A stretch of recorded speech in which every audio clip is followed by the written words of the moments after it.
Hello. Hi.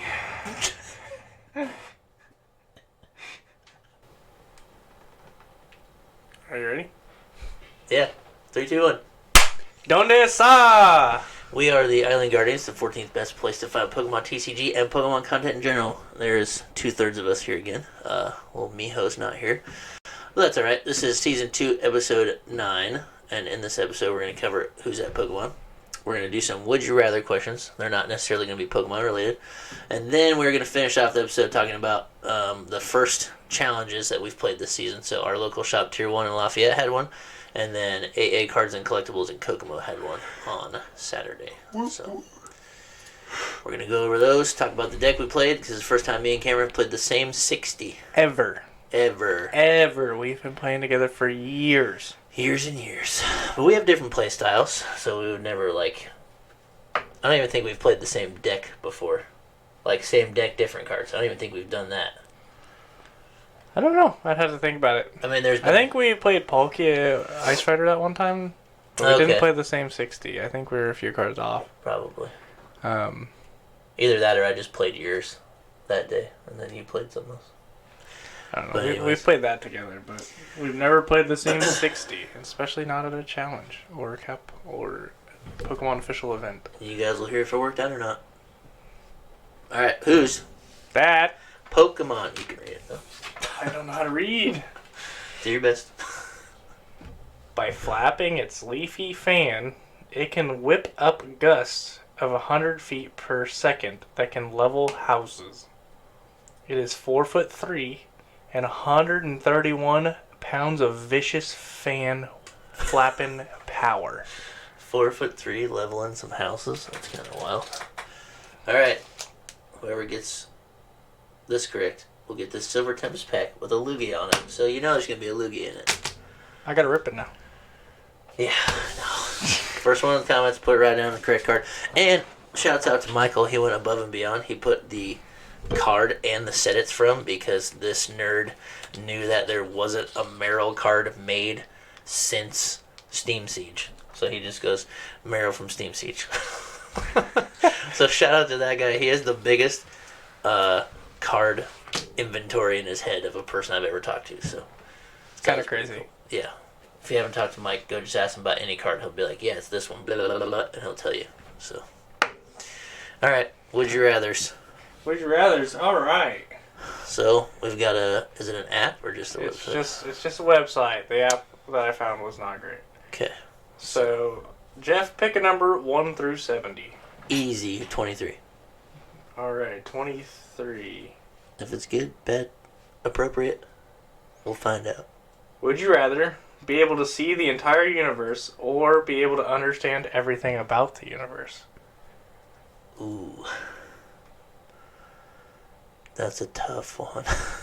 I feel like if you understood everything about the universe, it'd be better because you'd have to, if you saw everything in the universe, you'd have to witness your parents or all the murders and all the bad things that happen.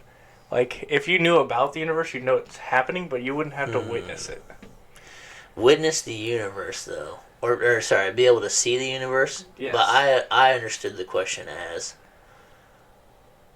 I understood it as more scientific, right? So, I could go outside my body and I could see the galaxy, see the whole universe. Not just, not events and people in time, but, I could go, out of the Milky Way and see, more of the universe. That's how I took it. I would rather be able to see it than to understand it. That's fair. Because I think it'd be cooler to float around and see planets. If that's just the way I interpret it. But anyways.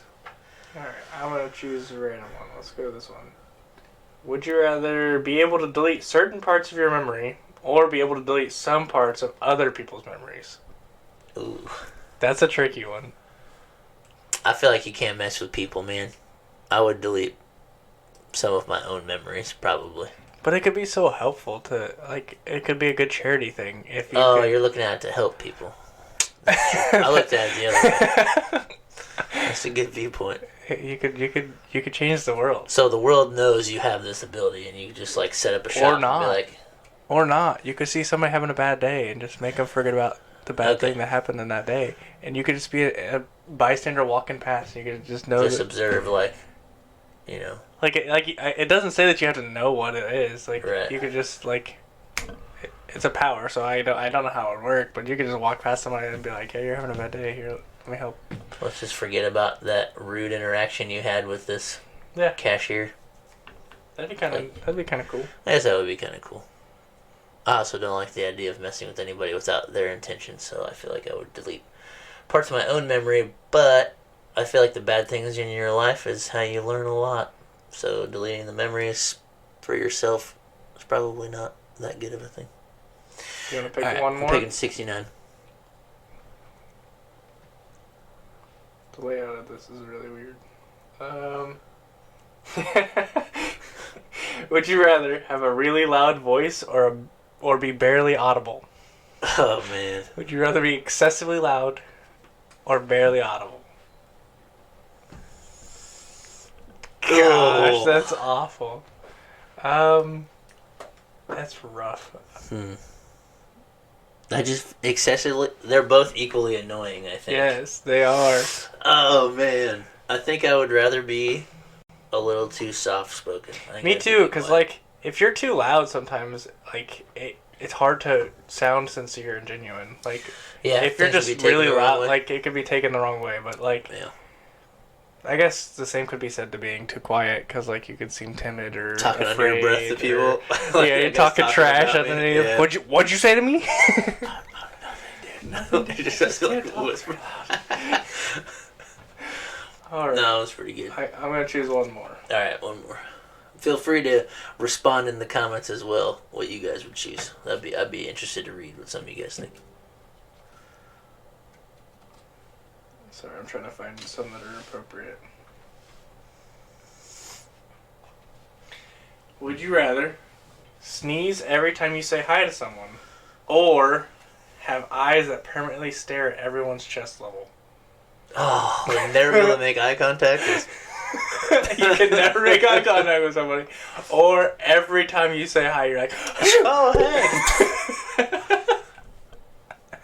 and then if they ask you to repeat yourself, then you gotta sneeze again. Well, if you say hi again. I would sneeze after I said hi. Yeah, because it's kind of rude to just stare at people's chest. Yeah. And sneezing kind of feels good. And how would you be able to justify it? I can't look up. Why? Yeah. I just can't look up. I can't. No, I don't know why. Think about if you're having a conversation with a woman. That makes it even worse. That would make it even more awkward. You'd stare down all the time. Now you got to see inside of Jeff and I's brain. Our a minds. little We bit. thought about most of those completely a different way. We took some of those questions different. So throw some of your responses down there. You don't have to answer all of them, but let's get some stuff down there. All right. And if you want to hear more or have any other suggestions about small little segments you'd like to see, Little starters, little icebreaker things. just Throw let us them in know. there. So do we want to cover Thursday or Saturday first? Well, Cameron played the same list at both of them. Yeah, So- I'm unoriginal. Let's just show Cameron's list first here. I can't take full credit. I did copy most of the list from Nicholas Moffat. All right, Thank- look at this crappy program here. So I'm gonna do my best to tell you guys the cards because I don't own all of them, so it's hard for me to show it. So I'm gonna read it off. So it's gonna be ridiculous, but I'm gonna read all of it. And if you want it, you're gonna have to listen to me talk. Sorry. So it's a Lost Box deck. It's based around Baby Moltres and Cramorant. And Kyogre. But you have all your normal suspects in there. So you got 2 Stabilize, 2 Crams, your 1 Kyogre, your 1 Moltres, 1 Howlucha, 1 Snorlax, 4 Comfey, because you got to have the engine, 1 Greninja, 1 Manaphy. Trainers are 1 Boss, 1 Heavy, 4 Switch Cart, 2 Pokestop, 1 Level Ball, 1 Horn, 4 Gates, 2 Pokegears, 4 Nest Balls, 3 Recyclers, 2 Fog Crystals, 2 Clara, 4 Colress, and 4 escape rope, and then the energy count is split with 4 darks, 4 waters, and 3 psychics. Also, on the energy standpoint, if you want blingy energies on live, I highly recommend these generation ones that are foil because they are so cheap to craft and they look really pretty.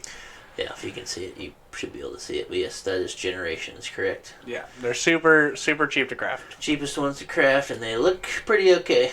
I would agree. So yeah, side note, what's it, like 40 credits or something? Yeah, to craft something like that. It's pretty cheap. But the deck is super fun. I like that it really feels like a comeback deck. Like the last format was, if you didn't get set up or you missed a single turn in the game, you were out of it. There's no chance you're winning. Mm-hmm. But this one feels like, as long as you're within 2 to 3 prizes, you can win, which is crazy. Like you can be 2 to 3 prizes down and just go, okay, I win. Yeah, I agree. It's insane. We did come from a format where like literally you miss a beat, you lost. So you have to count on your opponent to misplay it, and that doesn't typically happen. So it's like if you whiff, you lose. This one, yes, I agree. You have a lot of come from behind. To cover all your, I mean, Sableye is just crazy for one. Yeah, Sableye is unchecked right now. Yeah, you have nothing stops it. I mean, you got other people's Snorlax. Or Espeon Or if people play the Espeon, but like other than that, there's nothing. Yeah. So you start off and you just cram as much as you can, basically. Yeah, you want to get in any cheeky damage you can. So whether that be Cram or an early Greninja, or early Snorlax, anything along the lines. And then after your opponent has taken about 3 to 4 prize cards, that's when you're gonna either use the Ogre if you've been through a lot of your deck, or the Moltres. Most of the time it's gonna be Moltres, because it doesn't deck yourself. Right. Because usually when you're Kyogreing, it's going to be your last attack. It hits decently hard, too. Like, if they're down to 2 prize left, you're still hitting for 220. Which is relevant without weakness. But this format is so psychic heavy. You're playing quite a few decks where you can capitalize on the weakness, for sure. It's crazy good. So, and just on its own, it does 220. And you don't need a Mirage Gate to set it up. Yep, you just got to get the darks in your hand, which is why Clara is so busted. But yeah, and then, like Cameron said, this deck is heavy on the energy recyclers because it's the only way to put energies back in your deck currently. Because next set we get Super Rod, so you'll have that. But yeah, you play 3 recyclers so you can Aqua Storm if you don't know what it does. Aqua Storm is discard the top 5 cards of your deck and then choose 2 of your opponent's benched Pokemon. This attack does 50 damage for each energy card you discarded this way to each of those Pokemon. So you want to crank your deck down to essentially nothing. Energy recycle all the stuff back in, and by this point you should have cleared their Manaphy with Sableye, because obviously that would put a big crutch there. But it's not too hard to time. What's also really cool is on the last turn, you can get Roxanne or Judged if you're late enough in the game. And on a normal turn, you can see 12 deep. Yep. Because Chorus is 5, Greninja is 2, Comfy is 2 more, 7, 8, 9. Pokestop is 3. So like you 10, get 11, you get to see so much of your deck, even if they Judge or Roxanne. Yeah, if your board is set, you probably still have all the options left. Yeah, it's insane. Like, yeah, it just feels like no matter the matchup, I can win. Mm-hmm. Just don't recycle too early, because if they do Roxanne or Judge you, then you're just gonna chorus into all your stuff, all your energies. So that would make it pretty tricky, but it's super fun. I've been performing really, really well with the deck. I'm still undefeated. Spoiler Speaking alert. of performing well, you went 4-0. 5-0. Sorry, 5-0 at our challenge. On Thursday. On Thursday, which was a best of ones, which was pretty cool.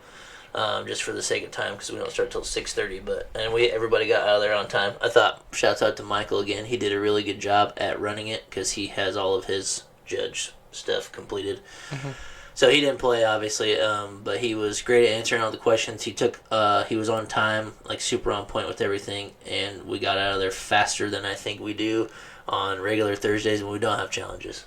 So yeah, and he still did deck checks and everything. Which was impressive. Yes, he did. He did a couple deck checks for the people at the top tables and stuff, so it was cool. Shout out to Michael again. He did a good job. Any side notes about the deck? Anything you would change? If I was at a After playing regional, if I was at a regional level, I would revert the change back to Moffat's list, which is the only change I made was cut the second mana fee for a boss's orders. Boss's orders, yeah. Because I feel like boss's orders can punish misplays, and you'll see you can expect your opponent to misplay a lot more in a local challenge level than a regional level. Yeah. So at a regional level, I'm not going to bank on my opponent misplaying because that's not a good strategy. Yeah, I would agree. And like, there's bosses definitely. It's super situational, so it's kind of hard to play one, but you don't need more Yeah, you than don't one. need it to win. Yeah, you don't need it to win. So it like, can punish really bad. yeah, the times I used it, I was able to. I used it on a Saturday, which was best of threes. So I was able to use it, like not show it and then use it. So I was basically using it to hide it from my opponent because a lot of Lost decks don't really play bosses. Yeah. So nobody really thinks you're gonna have one.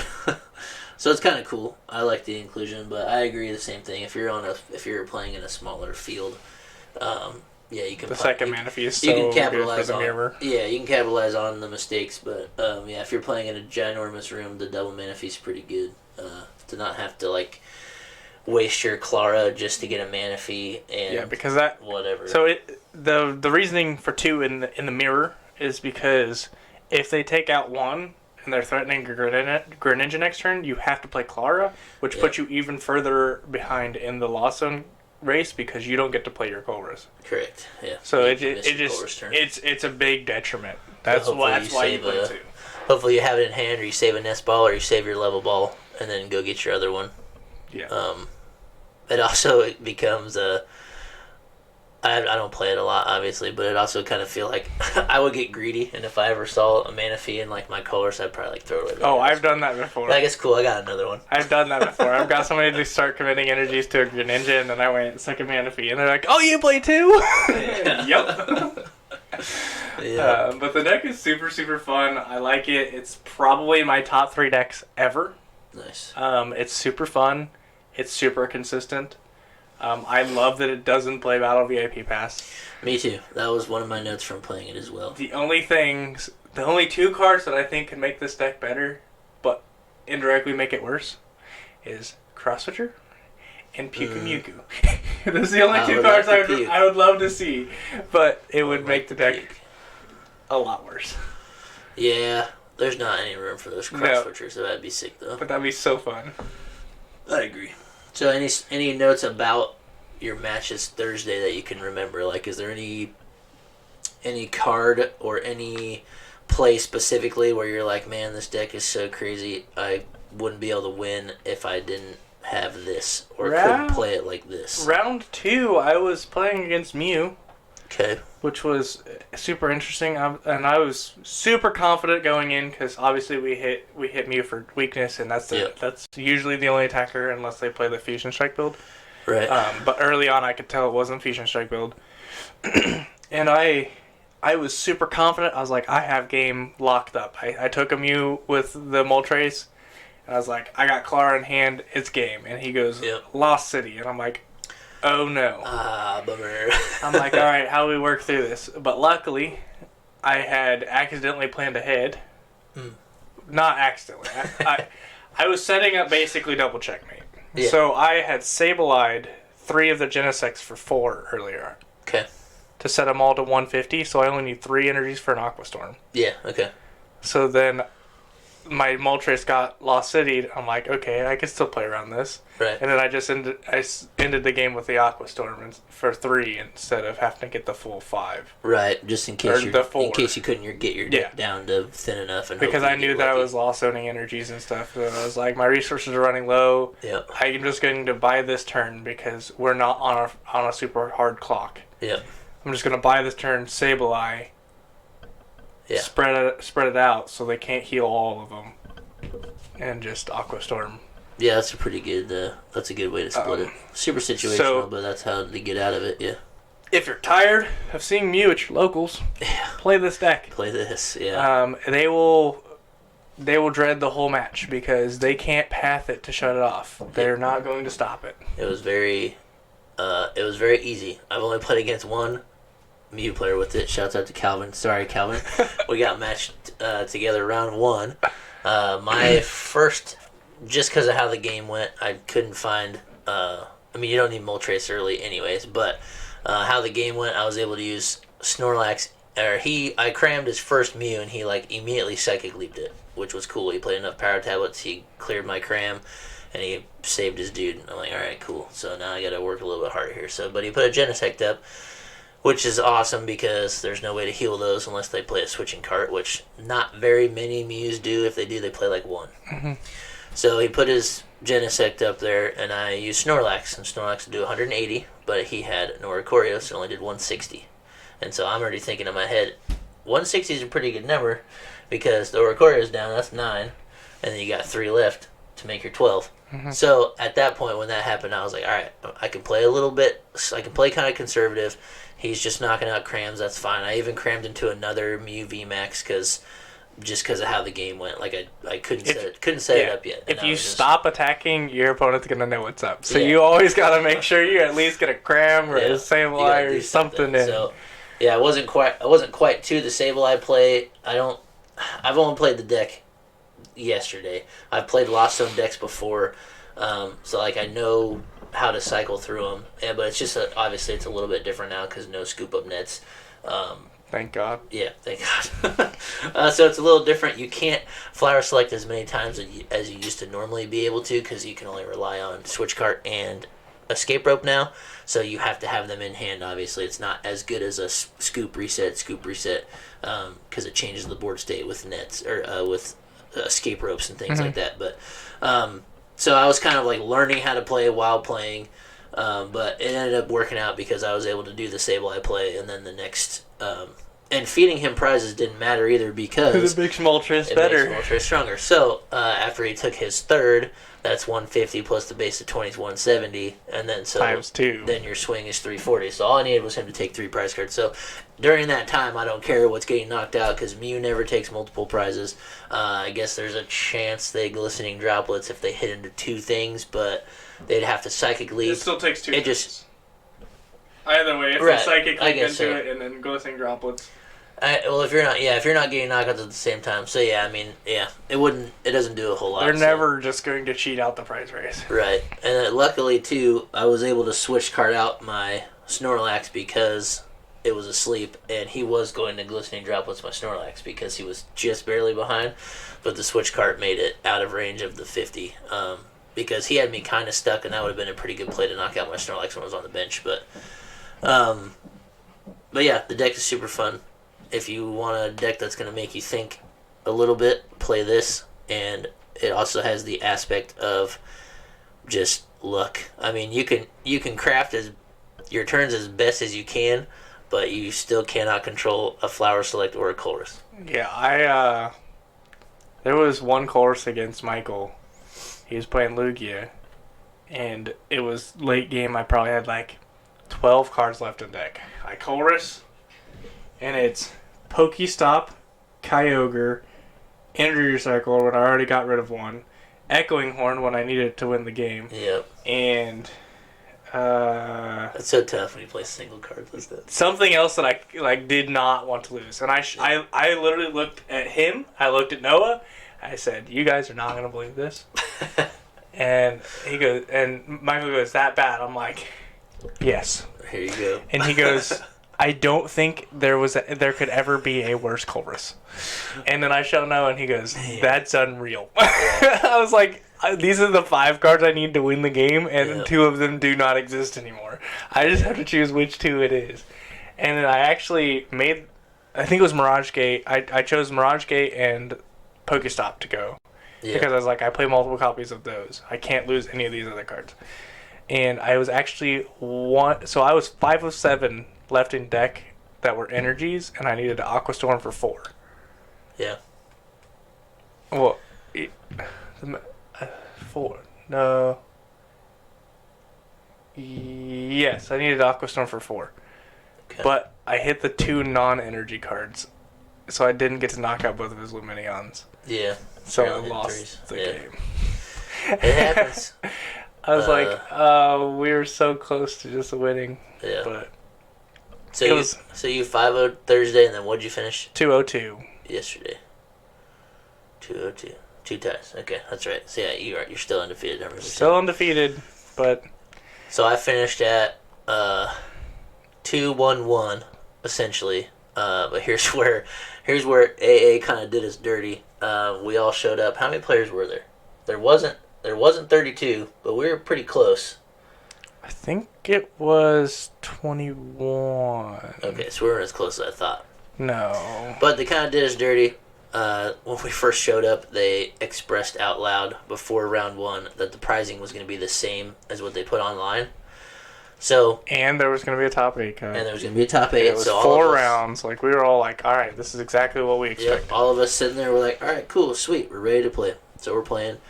And then before round 4, they came and told us, hey, so since we didn't have enough players, we're just going to take the top 2 masters, the top 1 senior, and the top 1 junior. And we're all just kind of like, well, this sucks. Yeah, I'm at that point, I'm sitting at 102. Yeah. And I'm like, I literally can't make it. Yeah. I was like, this is... Same with me, too, because silly. I was 2-1 at that time. So if I won, maybe there's a chance to be 3-1, but there was 2 other people in the room. There was a guy that was 3-0-1. Well, before the round, I think it was 2-0-1. So if that guy wins, there's too many variables there. So yeah, I'm sitting at eight match points and don't make top cut. I'm like, what? This is ridiculous. So that's how it kind of sucked, because I was about to, I kind of wanted to leave before round 4, but I was sitting down playing one of our good little buddies, Hayden. So I was like, well, I'll just play him and give him some more practice, and he's gonna make it in anyways. So I was like, I'll just play him, see what happens. The game 1 was terrible. It took like the whole time, because at this point I didn't care about winning or losing. It was more like, I'm going to let Hayden cycle his deck. Like, I'm going to let him figure it out. So first game 1 I just played way longer than I should have. I think in the first game I played Colress once, and I started with a Sableye, and I was like scratching for the first 3 turns, and then he was able to just double Greninja me. I think I flower selected once that game, so it was just bad. But I was like, I'm gonna let him figure it out, And then because it was the Lost Box Mirror, right? Lost Box Mirror, yeah. He's playing more of the turbo build with the Raikus. So I was like, I'll let him figure it out. He beat me pretty convincingly, and then I made it take a good portion of the time. So then we go into game 2, and my start is just not any better at all. I think I got to go first again, and I started Kyogre and Manaphy. No, I started because I lost. My first Chorus was the Kyogre. I started something in Manaphy, but no Comfy. And then I got to play one Chorus, and it was Kyogre, Water, Psychic, Heavy Ball. And I was just like, I'm not gonna win with Kyogre because it's a lost box. I don't really need it. I mean, he does have a two against the turbo build. It is actually really good. He does have a 2-prizer, but with no information, I'm like, whatever. I threw the Kyogre and the Heavy Ball away because I didn't want to throw that many energies away, and so I just started raw attaching to Greninja. Yeah, you can generally afford 2 to 3 max.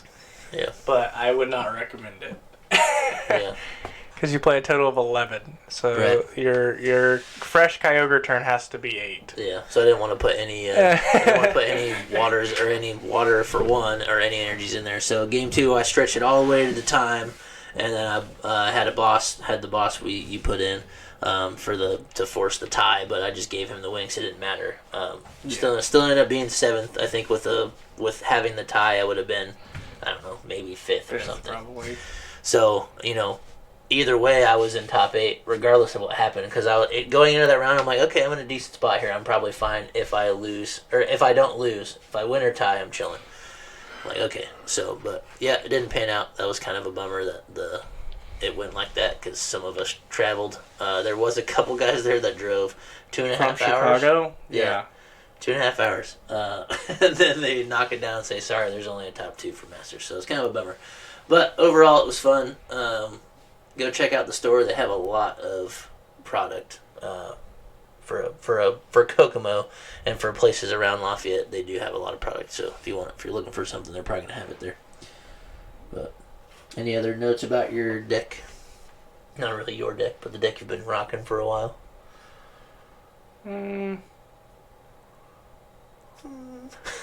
It just feels so good to Aqua Storm for game. Yeah. Like, I never got to do it, so I got to play it longer. There was one match I had yesterday. I don't remember who it was, but the guy was like, "Yeah, just keep going through your deck. He's like, he's like, I had somebody say that to me too. He's just like, keep going through your deck. I'm like, okay, I will. And then I drew the rest of my deck. He goes, like, you just saw the look on his face, like, what is this guy doing? I did that. I go, what I do. Energy Recycler, Mirage Gate, attach, Aqua Storm. Yeah. And he goes, oh. Yeah. Good game. I had somebody do that too. They're like, ooh, I hope I'm going to beat you by deck out. Like somebody who was just like not very familiar with playing. I'm like, okay, we'll see if we get there. It gets kind of scary sometimes. It does. I had a fat hand of like 20 cards. Didn't even know I had a recycler, and I drew myself out of the deck because my position was just so bad, and I'm like looking through it all. It takes me forever to get through my hand because it was so big. I was like, "Oh, sick! I have a recycler. I can play longer." I love that was my only thought. Taking my hand when it's not my turn and setting it next to my deck to show that it's bigger than the deck. That's funny. I should do that. It was so funny. Michael kept going, "How many cards are in your hand?" I'm like, 13. Oh no, you count them. That's funny. Overall, I would say for me, not playing Lost Box after losing the nets and stuff, I think it's pretty fun. I've never played any. The deck is crispy. I've never played with a Kyogre at all. The most Lost Box I've played is Sablezard, so it's a completely different approach. Obviously, the goal is still to get to 10 in the Lost Zone, so you can Sableye, but you don't have to dig down to 0. Like the Aqua Storm turns are kind of crazy if you haven't done it yet. What feels nice about this deck, opposed to Turbo or Sablezard, is that you don't have to go that hard in the beginning. Those decks you have to go hard in the beginning because they don't really have the time to make up those prizes. They need to take prizes on the turn. You gotta start using Zard and Sableye as soon as you can, right? Whereas this deck, it goes, I'm going to get the damage and then I'm going to trade up significantly at the end. Yeah, that's true. So the Moltres is going to take usually 2 to 3. Mm-hmm. And then the Kyogre's taking usually 3 to 4. Yeah. Or 3 to 5. Yeah, it's definitely a different mindset when you sit down. Especially once you see who you're or what you're playing against. You can gauge the time. So you can gauge the time that you have. So if you're going first into Mew, you're like, all right, they're going to start attacking the next turn. So realistically, I'm on a 7-turn clock. I got 7 turns to get through this deck. Yeah. Like something like that. Or Miraidon, you're like, okay, I'm on a way shorter clock. Yeah. Because they're going to turbo beat you up pretty fast. So like, you can always gauge how much time you got and how many cards you need to draw a turn. Yep. That kind of thing. That's true. But it always just feels so good. Overall, what's your rating on the deck? Like A, B, C, D. What's your rating? I think it's without your personal preference on it. Like, how do you think it fares against like? I think its matchup spread is an A. Like Guardian and Lugia and Mew. Say those are your top 3. How good is it into those? I think it is. I haven't tested Lugia enough, but in the set I played with Michael, Michael's a good player. Mm-hmm. Yesterday, it felt like I was favored. Okay. Which is crazy to say. I think realistically it's even. I think it was just luck on the day because he flipped a lot of tails on his capturing around. But I think I'm very favored into Guardy and very free into Mew. Yeah. Because the Guardy, you just, like you said, you want to Greninja their Curlias. Yeah, Greninja as quick as you can, and then the Gardevoir EX is weak to dark. The worst part is when they rare candy into the Guardy EX, and then you take both their Curlias, so then they can't draw any cards for the rest of the game. And then they only have the Guardy, and if their board isn't very good, they can accelerate energy if they want, but like only to itself, and then it just gets even better for you because they're putting damage on it, and then they're going to have to use it to attack most likely. It's really brutal. I think I have the 2. If you're calling those the 3 top, if you exclude Lost Box totally and you say Mew, Lugia, Guardian, I think this deck is actually pretty good into Lost Box itself too. I think it's pretty good in the mirror because you play the Halucha and the Sableye to take 2 prizes. Yeah. Kyogre to take 2 prizes after you Sableye. Yeah. Moltres is pretty good at, as long as they've taken 1 to 2 prizes, it's open for attacker. Yeah, that's true. You can use it against the Krakens and stuff. it has 120, so it forces a Sableye or Snorlax. It forces a heavier. They can't cram it back. They can't cram it back. That's true. So it forces a heavier commitment. Yep. And Comfies are weak to dark, so after one prize, it's open. Yeah, that's true. I haven't been, obviously I haven't played as many games, but I didn't even think about, like, I was, like, thinking about, like, I'm going to hide the Moltres till I need it, but I could have used it, like, more. I didn't need to. Because it's so easy to set up, because you can just Malevolent Charge. Yeah, just from your hand. Just bang, bang. Malevolent Charge, and then go switch card, attach, bam, and then they knock it out, and you're like, Clara, Malevolent Charge, attach, harder. Yeah, even harder. I would almost like, if I could say anything about the deck, I would almost like a third Clara, but who knows? Yeah, I just don't know. The list is so tight. You can't really fit it. I don't really like the heavy ball. I think you could drop it. No way. I think you could. You play one Lax, one Hawlucha, one Ninja, one Manaphy, one Moltres, one Kyogre. Just saying, like, that is 6 one-off attackers. Like locals and stuff, you could drop the heavy ball. No way. Well, okay, so what if you prize one of them and you just don't find the heavy ball for a while? It's like they're still in there. You gotta find it eventually. Yeah, but you could also be taking knockouts with You do, with Cram and Sableye. So that's what I'm saying. So who cares about the heavy ball? Just draw them out of the prizes. Oh, that's like the one thing you could take out. Bro, I had a game yesterday that I prized 5 basics and energy recycler. And I played heavy ball, and I look at him, I'm like, what do I do? I got good news and bad news. Yeah. To my opponent. He goes, I'd like the sound of that. I was like, good news is there's a valid target. Bad news is there's 5 of them. I was like, this is not good. Yeah. But luckily I think I grabbed the Moltres, got a prize, grabbed the heavy ball back. I'm like, yes! Nice. So you didn't actually give it a rating. You just said pretty good. Is it an A? I would play this deck at regionals and feel confident in debuting. So it's an A for you? Yes. Okay. I would say of the amount of games I played, for me, you have just crazy comeback potential with Sableye being unchecked, and if you play well enough, getting rid of the Manaphy, you're just chilling. I haven't played enough games to do the Kyogre thing, but after cycling the deck, it does seem like it's not hard. No, it seems like if I was more on the brainwave of that's my plan rather than me sitting down and just lost boxing, because I haven't played it in a while and just like, I think I would have done better. So that's why I want to leave it together and play it again. The safest place for your energy is in the discard. Yes, so that get your energy in the discard as fast as you can. And it also makes a lot of your choices easier. It makes your attaching retreating easier because also the list doesn't play Beach Court, which I also really like. Because you need your energy in the discard. I like not having that, and I also like not giving my opponent that. Mm-hmm. And I think Pokestop is just cracked. I love Pokestop. I love that it gets in your opponent's mind. Yes, because they're like, I could get these like, cards off. I'm in a jam right now. Should I do it? And I'm just like, dude. Do it. Go ahead. Take the bait. So I would also give it an A as well. It's phenomenal. I need to play it more, and I think I'll probably leave it sleep together for a while, just